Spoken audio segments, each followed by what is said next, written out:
समस्त प्रभु प्रेमी भक्तों को जय सिया राम।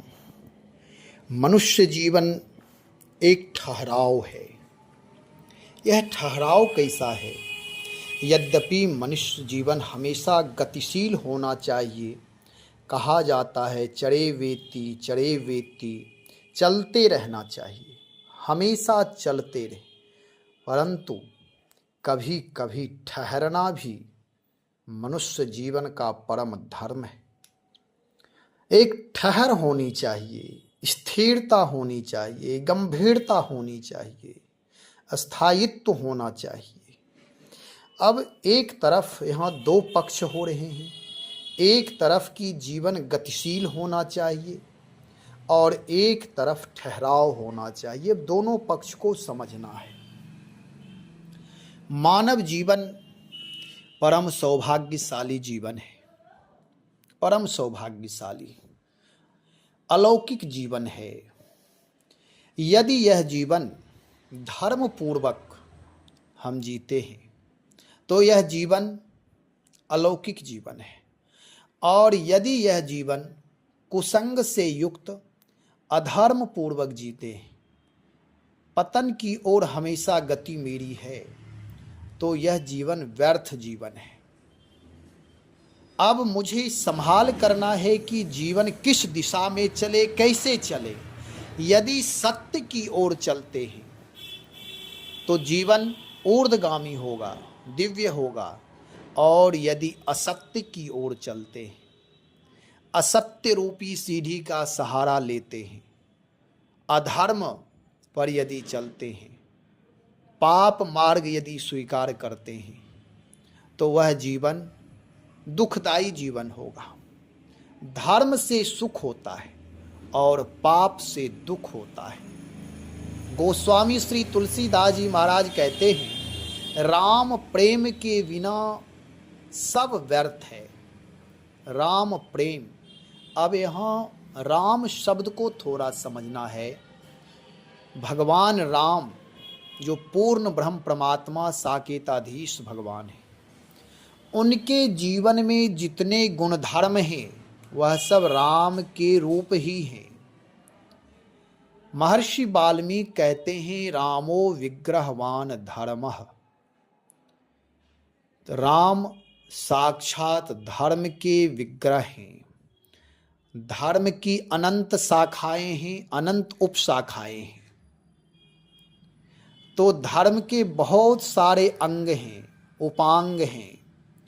तो ये धर्म, इसको समझना होगा।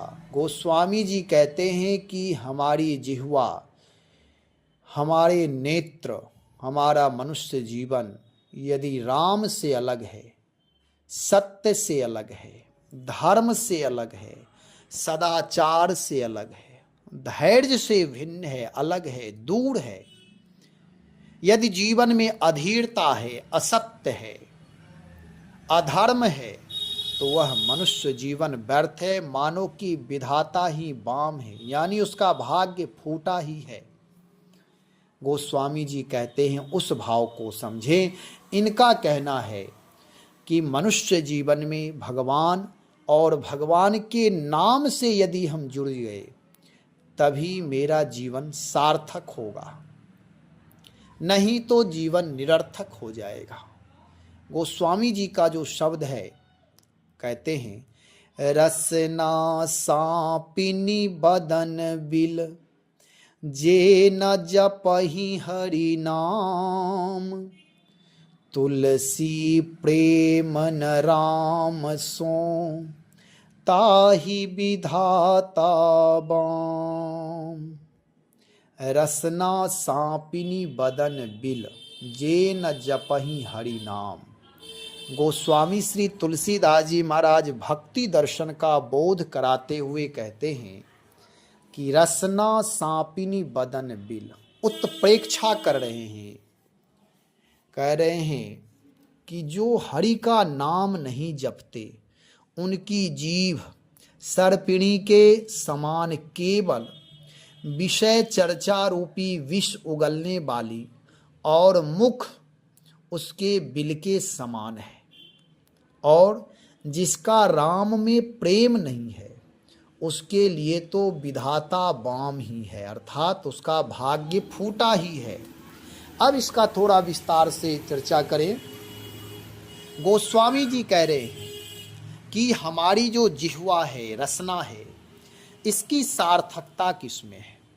हमारे महापुरुष लोग कहा करते हैं कि जीवन में हमारी जो इंद्रियां हैं इसको विषय से मोड़ना चाहिए। विषय का मतलब होता है जो संसार में सात्विक विषय ना हो करके तमोगुनी विषय हो। जैसे जिह्वा, हम आप भोजन करते हैं और प्रतिदिन आहार स्वादिष्ट बनाते हैं, भगवान को भोग लगा करके प्रसाद पाते हैं, तो उसमें हो सकता है गृहस्थ के घर हो अथवा आश्रम हो, कभी हो सकता है लवण कम हो, व्यंजन में साग में नमक कम हो, रामरस कम हो, कभी हल्दी कम हो, कभी मसाला कम हो सकता है। यदि हम प्रसाद समझकर पा रहे हैं तो उसमें भाव जुड़ा हुआ है कि यह भगवान का प्रसाद है और इस प्रसाद को हम पा रहे हैं, उसमें दोष नहीं देखना है।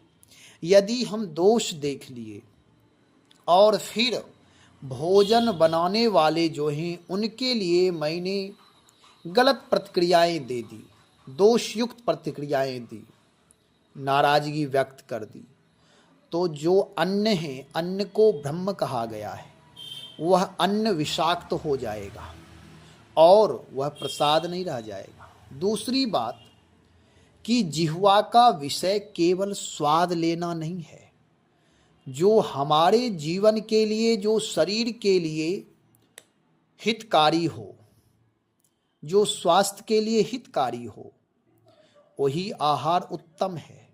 यदि हम तेल मसाले चटपटा भोजन के प्रेमी हैं, चौक चौराहे पर ठेला के, नाली के किनारे ठेला लगा हो और उस ठेले पर यदि कुछ बन रहा हो वहाँ खाने की आदत हो गई हो, तो वह ना शरीर के लिए हितकारी आहार है, ना मन के लिए हितकारी है।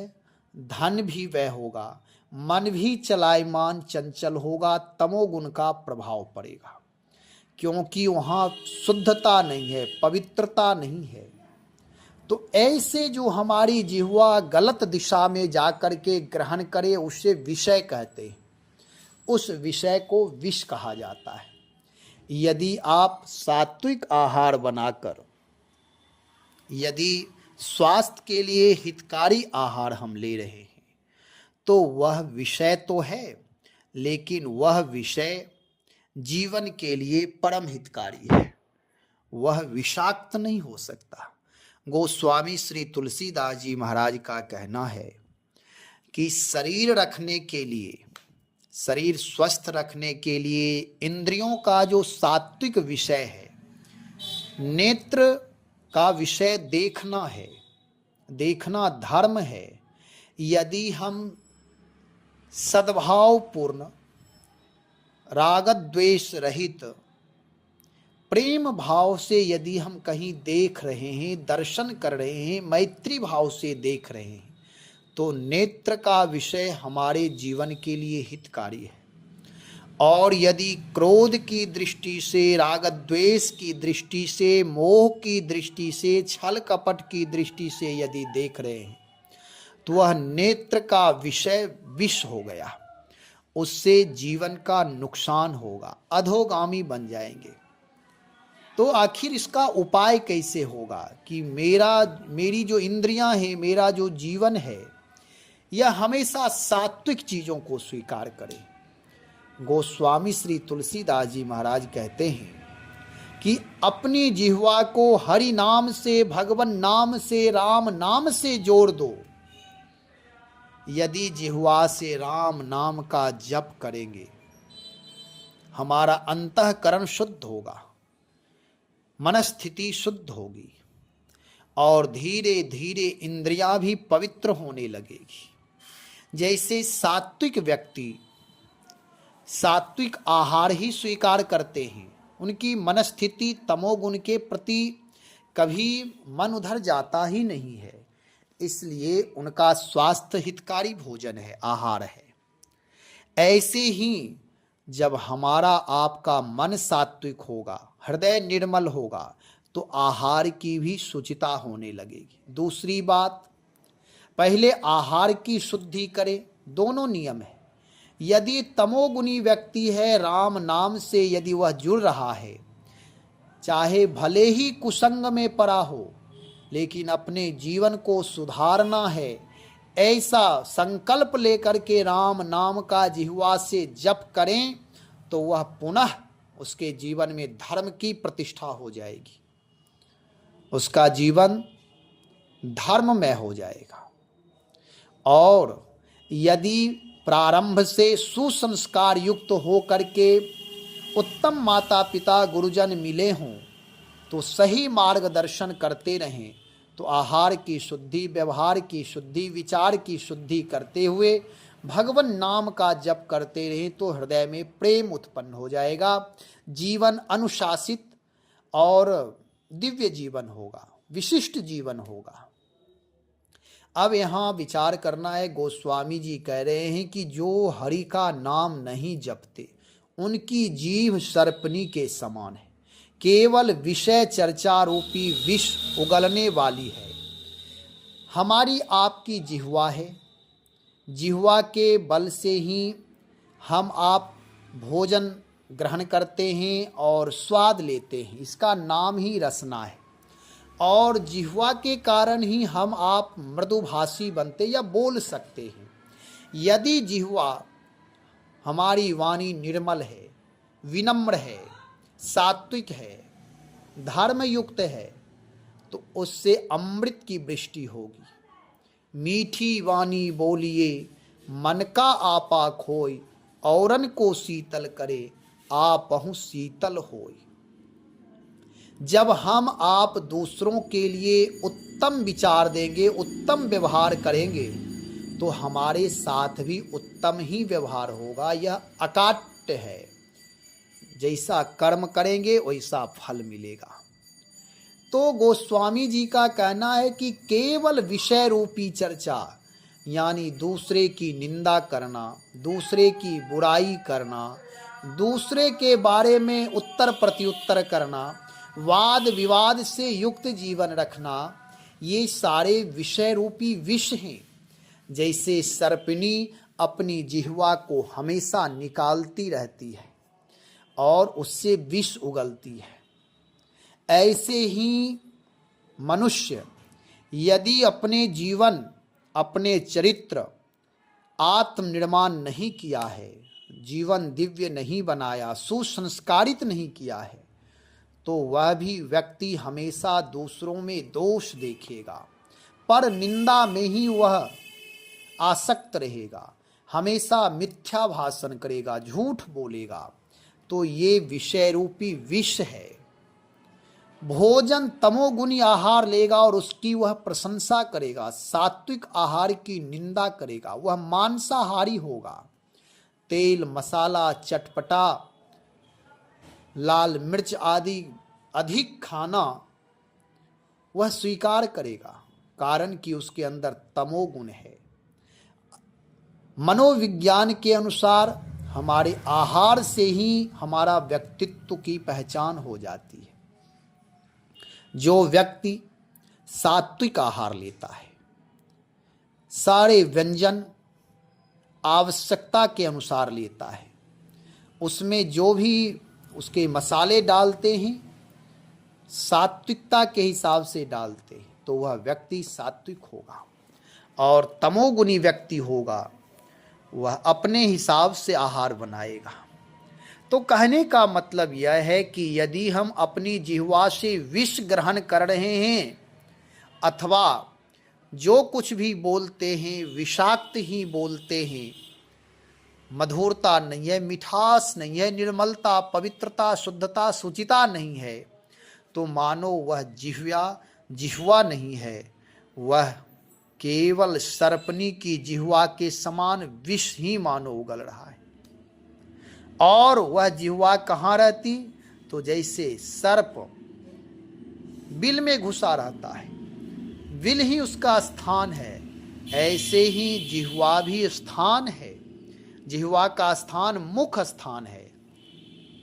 मुख से वह बोलता है तो वह मानो मुख नहीं है। मुख से हरिनाम का संकीर्तन हो सकता है। मुख से हम दूसरों की बड़ाई प्रशंसा कर सकते हैं। मुख से हम भगवान नाम का संकीर्तन कर सकते, राम नाम का जप कर सकते हैं। दूसरों को आदर दे सकते हैं, सम्मान दे सकते हैं। वाणी में ही सारी चीजें छिपे हैं। लेकिन ऐसा होता नहीं है तो मानो उसका मुख मुख नहीं है। हरि चरित्र का, प्रभु चरित्र का गुणगान नहीं करते। चौक चौराहे पर बैठ करके दूसरों का उपहास करते, दूसरों को देख करके ठठाकर हंसते हैं, अपमान करते हैं।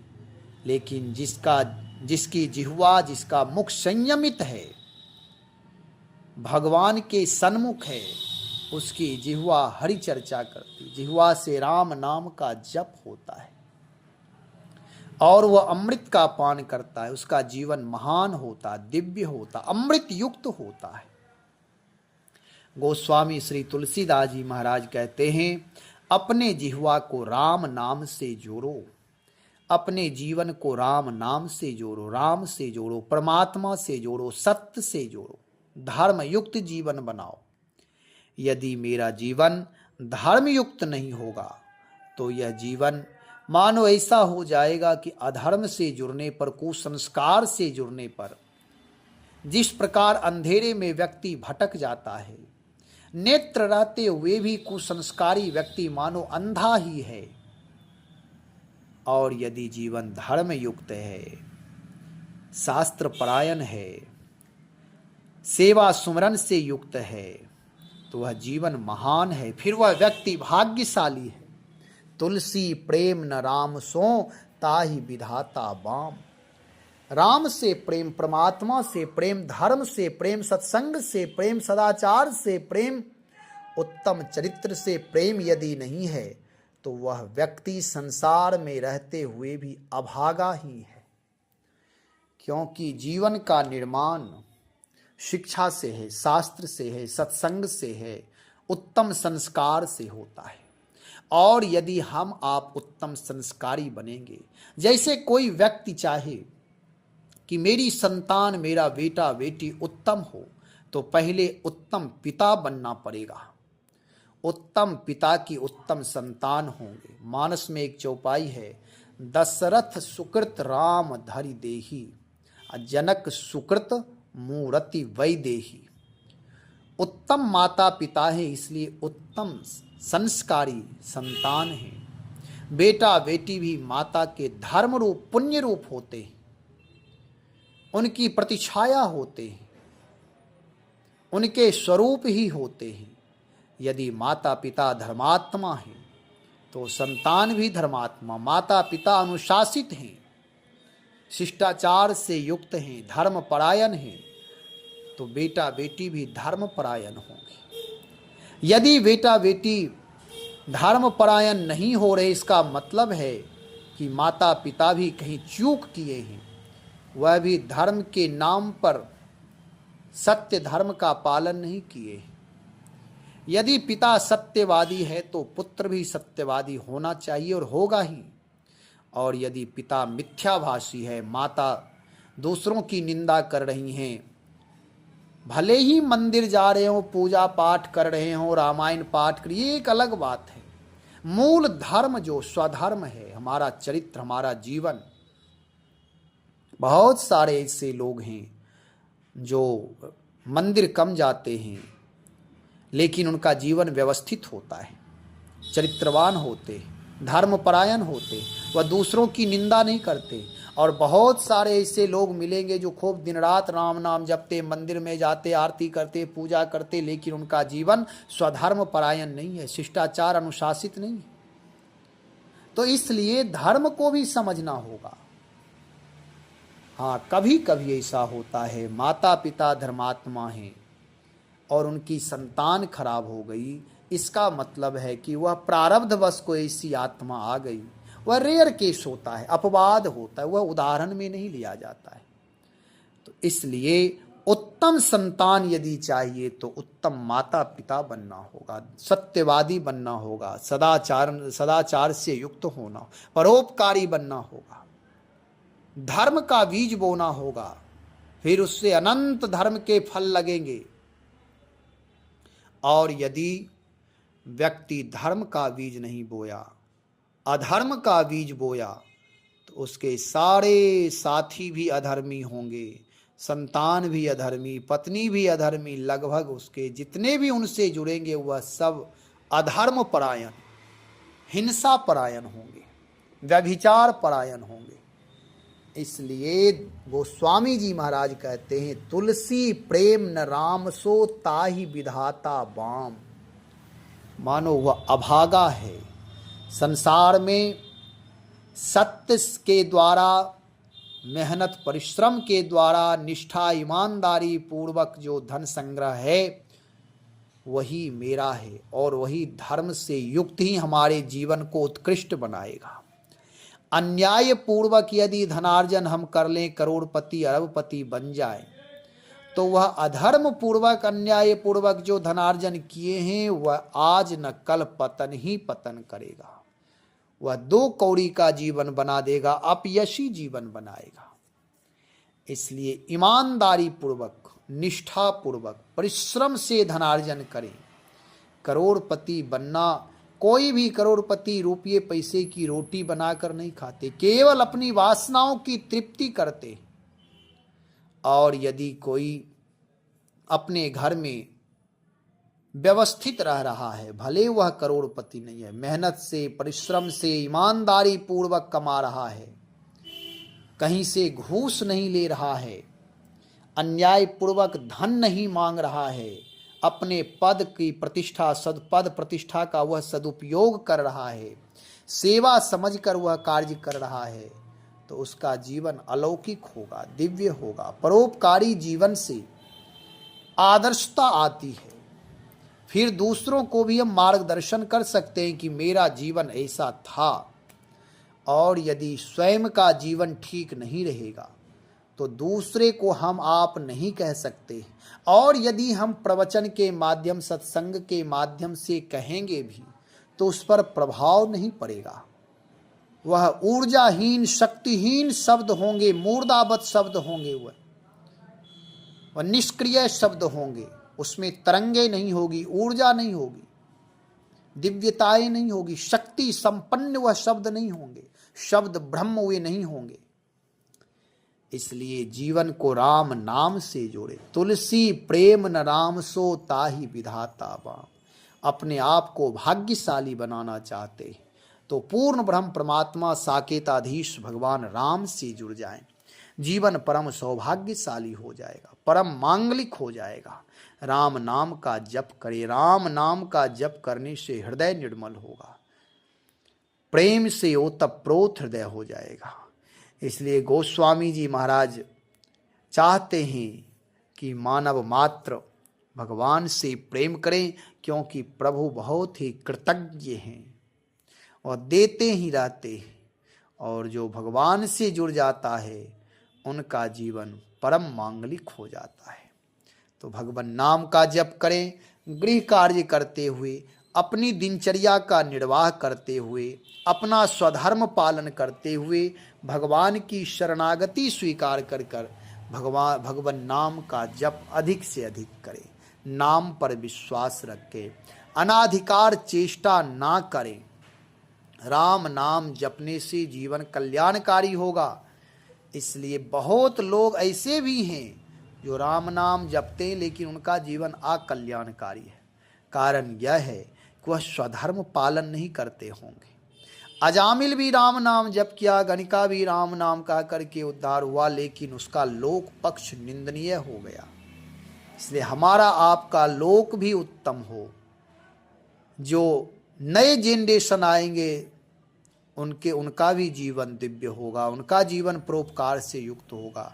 इसलिए वर्तमान समय में हम आप सब भगवान नाम का आश्रय लें, भगवान नाम का जप करें, प्रभु की शरणागति स्वीकार करके प्रभु से प्रार्थना करते रहें, प्रार्थना पूर्वक पुरुषार्थ भी करते रहें और अपने जीवन को मांगलिक बनाए, प्रेम युक्त बनाए, लगाव युक्त बनाए, व्यवहार युक्त बनाए, आपसी मैत्री युक्त बनाए, अपने जीवन को दिव्य बनाए। राम नाम का जप अधिक से अधिक करें। श्री राम जय राम जय जय राम, श्री राम जय राम जय जय राम।